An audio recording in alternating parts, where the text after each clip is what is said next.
Welcome back to Actor Unscripted. Today we're diving into one of the most famous and misunderstood chapters of respect for acting, substitution. I want to begin with a question. Have you ever watched an actor cry on screen but you felt absolutely nothing? Conversely, you've seen actors barely do anything, yet you feel their pain. According to Uta Hagen, the difference is belief.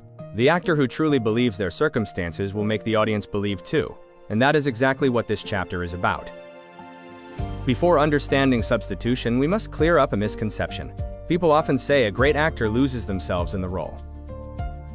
Hagen disagrees. She doesn't want to lose herself in the character. She wants to find herself in the character.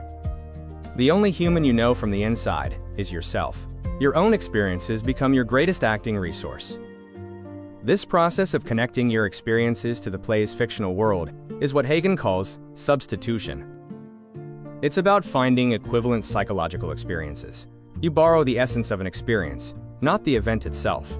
Whether it's the humiliation of a scene or the weather, you substitute a real experience into the moment so you believe it. One of my favorite parts of this chapter is when Hagen warns actors not to be too literal. Actors ask how to play Othello if they've never killed. Hagen says stop looking for identical events. Look for identical psychological experiences. Dread, anxiety, or the fear of loss are doorways into any character.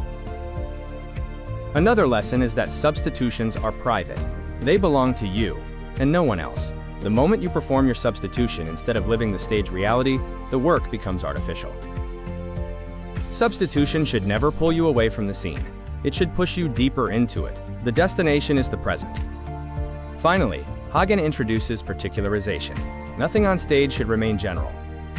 Everything must become specific, because human beings don't live in generalities. We live in particulars. Substitution is a way of making the fictional world of the play genuinely real to you. When you truly believe, you stop pretending. And when you stop pretending, acting begins. This technique transforms your craft, grounding your performance in genuine belief. You stop pretending, and true acting begins. So that's it for today.